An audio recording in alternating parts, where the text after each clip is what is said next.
Going back to Nasrec, just outside the main plenary hall, where, of course, the actual voting will be taking place tomorrow. Our reporter Mbali Thethani now joins us live to give us an update on what that how that process will transpire. Mbali, good afternoon. Thank you for joining us. Walk us through what we can expect ahead of the registration that concludes and, of course, the voting process that will take place tomorrow.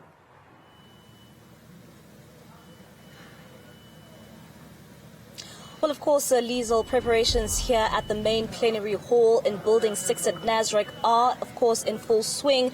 And this is the area where the National People's Assembly, the second National People's Assembly, is expected to take place. Once delegates are done with their accreditation processes, they are expected to slowly make their way here from tomorrow, as we do know that this conference is expected to take place here.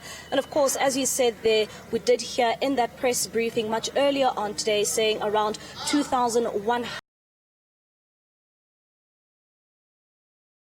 accreditation, and once they are done there, then they will of course be heading back here. Hall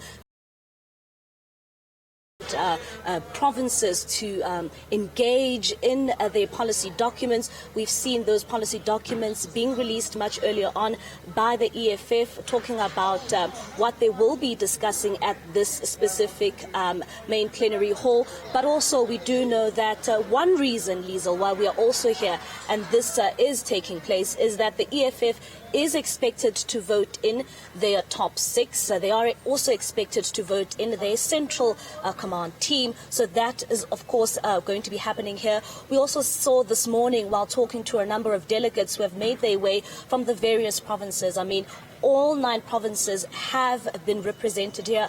They are, of course, being represented, and they will also be voting in, of course, their from their branches, their members here who are already here. But I must say, looking around, Liesl, I mean, it is the final touches have been put in here.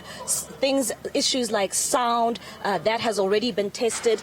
Issues like where delegates will be placed, that has also been tested. Of course, one thing that as media houses, once we're inside that media briefing, we've commended the EFF. I mean, some of the things that they've planned here is, of course, moving swiftly. Everything that's been organized is being organized to the T. But to tell us more about the voting process is, of course, Delegates, and he's, of course, from the company that is in charge of the voting process. It is called Institute of Election Management Services in Africa. I just want you to take us through the voting process. What goes into planning for something like this? Well, as IMSA, or the Institute of Election Management Services in Africa, we have a new innovation that we call integrity wheel. So before we look into the process of a political party when we're going for the elections, we look at the 5 key aspects that determine the integrity of the elections. These 5 key aspects, we have included them, as I've indicated, into now what we call the integrity wheel. So we check, for instance, firstly, the constitution and the legal framework within which the elections are supposed to be taking place.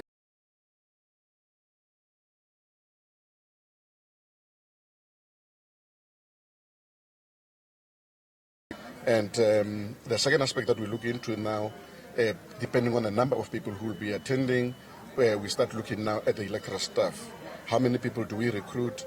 How many people should be responsible for a particular number of delegates? And then we've got to make sure that those people that we recruit are trained, and it is people who are going to be able to carry out the responsibility without any difficulties, but also with integrity. When we are done with that, we look at the issues of logistics now. The logistics, how many ballot papers, how long we're going to be producing those ballot papers. Fortunately, on the 4th aspect, which is the voters' roll, we are not really responsible for the voters' roll. There is a credentials committee that has already done that. So they will hand over, once they've dealt with the credentials, the register. That register, we're going to convert it into the voters' roll. And then from there, we will be ready to start running the elections.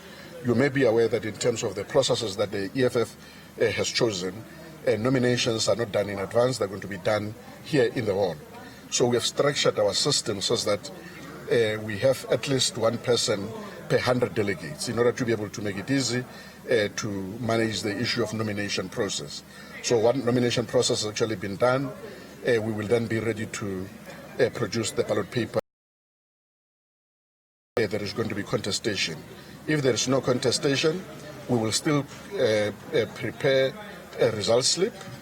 And at the time when it is appropriate for us to announce the results, we will announce the results for those positions which were uncontested. So we are quite satisfied as IMSA that we've done our homework.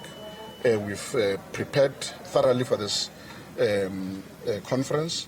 And we are very, very happy that the leadership of the EFF has also told us that all they want us to do is to run the elections with professionalism and integrity, which is what we stand for as an organization. One thing that is closely associated with conferences of this magnitude is the issue around the legitimacy of the process of the voting of the candidates. How legit is your process? Completely legitimate. In fact, it's going to be so open that we can have observers. We're going to observe from the time of nomination. Voting is going to be observed. Counting is going to be observed, including now when we prepare the results slip for the purpose of declaration of the results. So the observers will be there. The process is going to be transparent. They'll be able to see each and every aspect of the process. As you may have seen, we have got the ballot boxes already ready. We've got the ballot pools already ready. So we're just going to take that information and make sure that people now can go through the process that we're going to be going through. We've got 3 security measures that we've put in place. The first one is the voters' roll. The second one is that we've got a stamp that we're going to be using, the IMSA stamp. And thirdly, we're also using a punch, a tag, to make sure that the person does not actually come more than twice. So all the bases, we have covered them. We are ready, and the processes I've indicated to you will be run with integrity, and it will be open to everybody to observe. And once the voting is done, how long will it take for us to get those results? It depends which positions. But as I've suggested to you, in terms of the way we have structured our systems, one person will be responsible for 88 ballots during counting.